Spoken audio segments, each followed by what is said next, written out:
Right now we are getting ready to go in and install all these windows.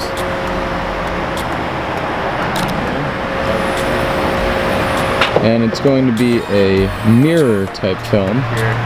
Basically so that people who are outside cannot see in. It's very reflective. It's pretty much like a mirror. So you can see right now that the film that's on right now is just very dark, not super reflective.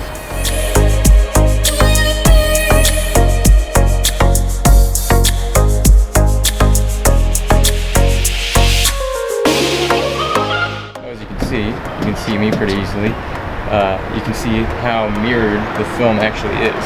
There's only film on the right side and not yet on the left side.